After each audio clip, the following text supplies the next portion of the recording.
open our cases and take a look at what we've got here, okay?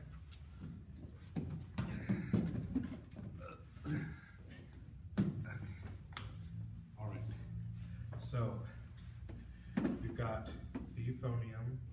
It's got valves similar to most other brass instruments. And then you've got your mouthpiece. Yours is a little different in that you have a fourth valve, and I do not. So for all intents and purposes for fingerings today, we're going to be using just 3 valve fingerings. Okay? So now, I want you to gently pick up the instrument. All right? And then let's just talk about, hold it in for a second. All right, so you're going to want to put it, you want it to be comfortable. It really depends a lot on your size personally. You want it to come so that your mouthpiece will just kind of rest it like right by your lips.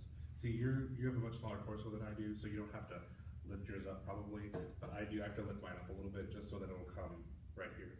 So like really find where it's comfortable for you, where it sits fine. Some people like might have to like, well, you probably don't. That's like a little much. Like if you were playing like the tuba, for example, you might have to like set it in the lap of the chair, like on the chair, so that you'll be able to play it, right?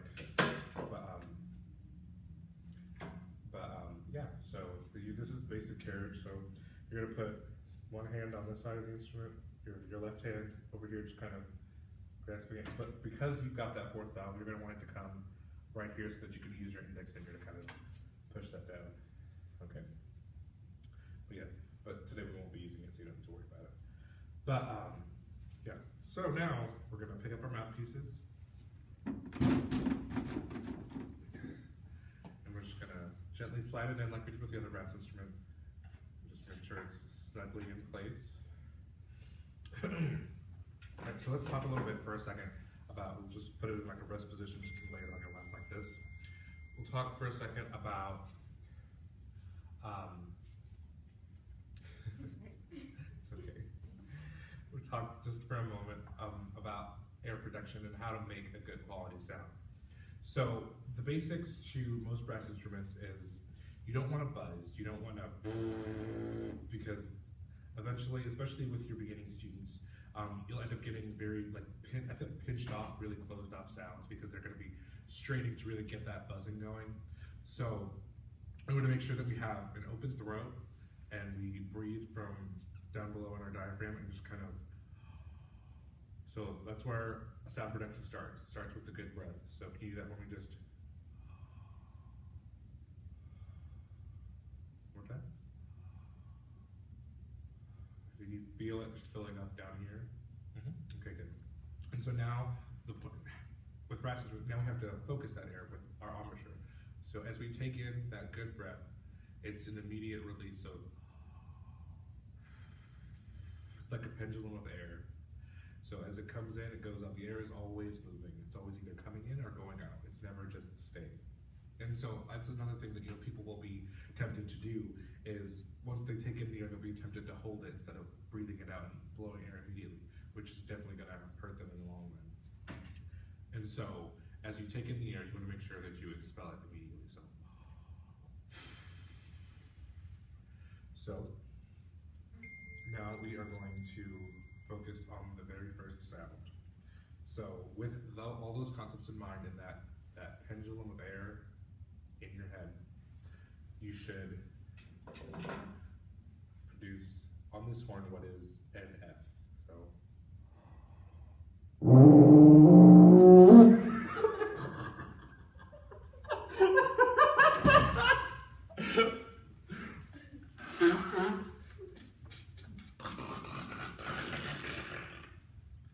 that was gross.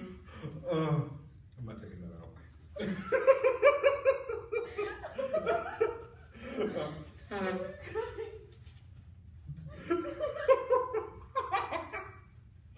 Okay.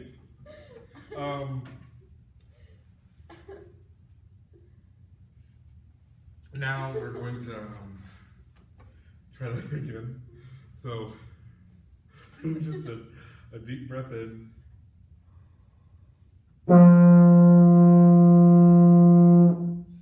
So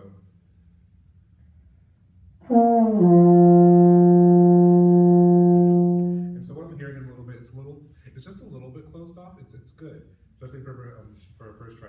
And so, when we think about how our mouth is inside itself, it's also, your teeth should be a little open.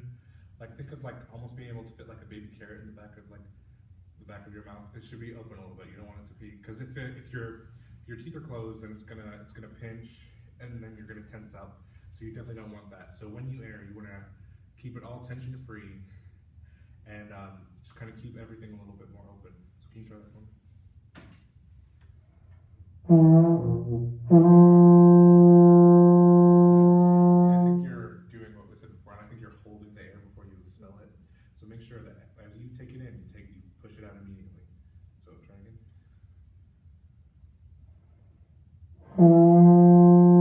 Yes.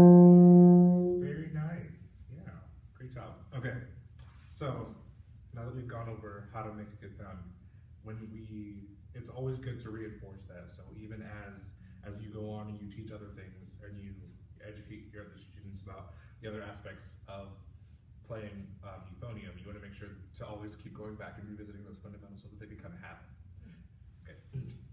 So now I am going to teach you a chromatic scale down to B flat.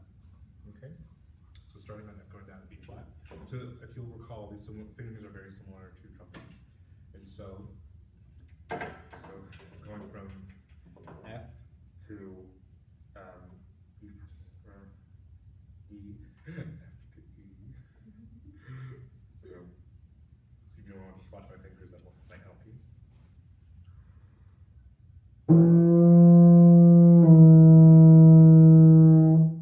Okay. So we're going to do that, and then as we keep going, I just want you to repeat after me. So.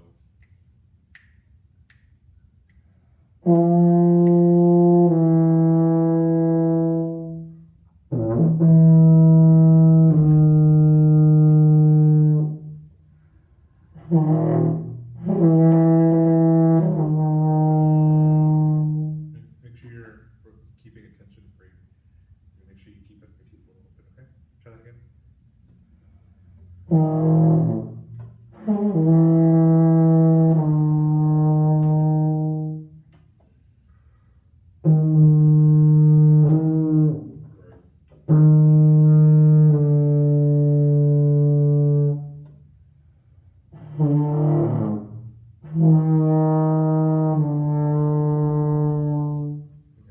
So I think it's happening.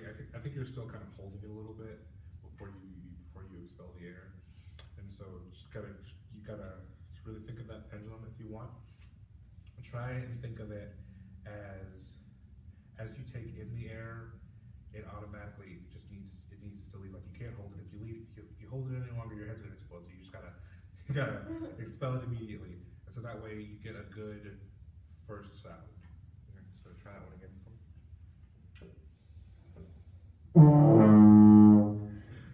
Okay, and I think you're also getting the lower partials, and so the higher we want faster air.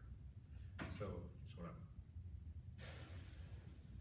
and on the lower you go, you'll slow down the air, and so just make sure you're moving your air fast enough. Okay, so try again.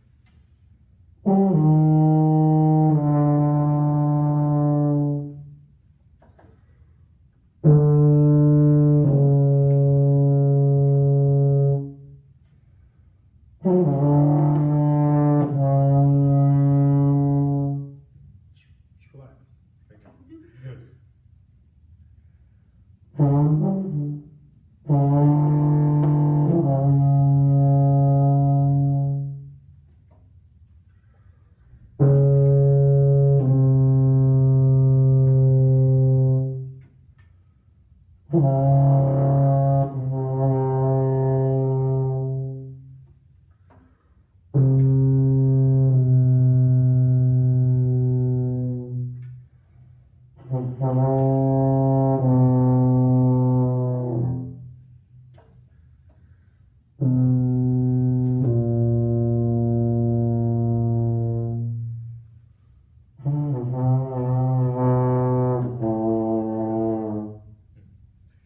you.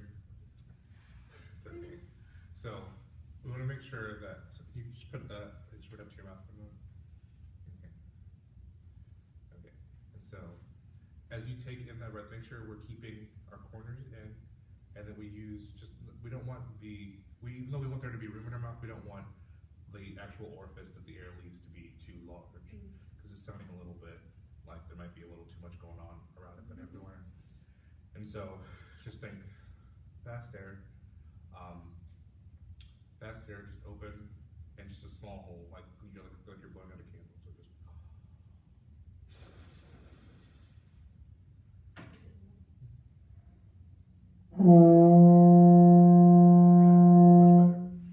Yeah, so try that, and then try to hear that pitch, but with that same amount of air.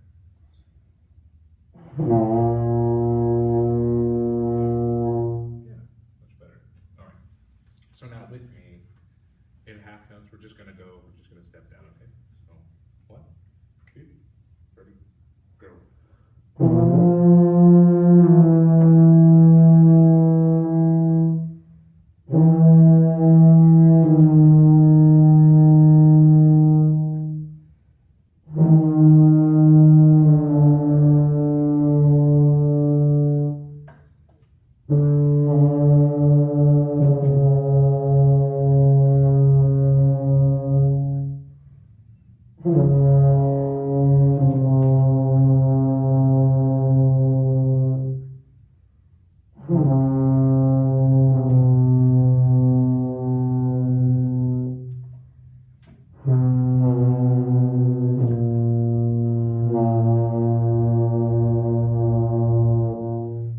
It's a lot better. The one thing I am noticing is that you're still continuing to hold the air, and I know it's a habit that it's a little hard to break, but I think just a little more practice will definitely be able to do that, no problem. Okay. All right. Could teach you to go up to B flat. Okay. So remember, the higher you go, the faster the air. You don't need to change the size of the hole, just the speed at which the air is moving. So, repeat after me.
So, I feel like, and it sounds like the playing higher is easier for you to play lower. Yes. Yeah, and I think that is just something that really depends on the person. So like honestly, like you'd probably be like much better suited for like trumpet or something like that. But like, yeah, but you're still doing a great job because like playing higher comes a lot more naturally to you than playing lower does. Yeah, but you've learned the big so. Right, I think we're just gonna do with me in half notes without stopping. So. Going down. Yeah, going down all the way from high B flat to low B flat. So if you just get lost just bottom fingers, okay? That's the last thing we'll do, okay? So 1, 2, 3.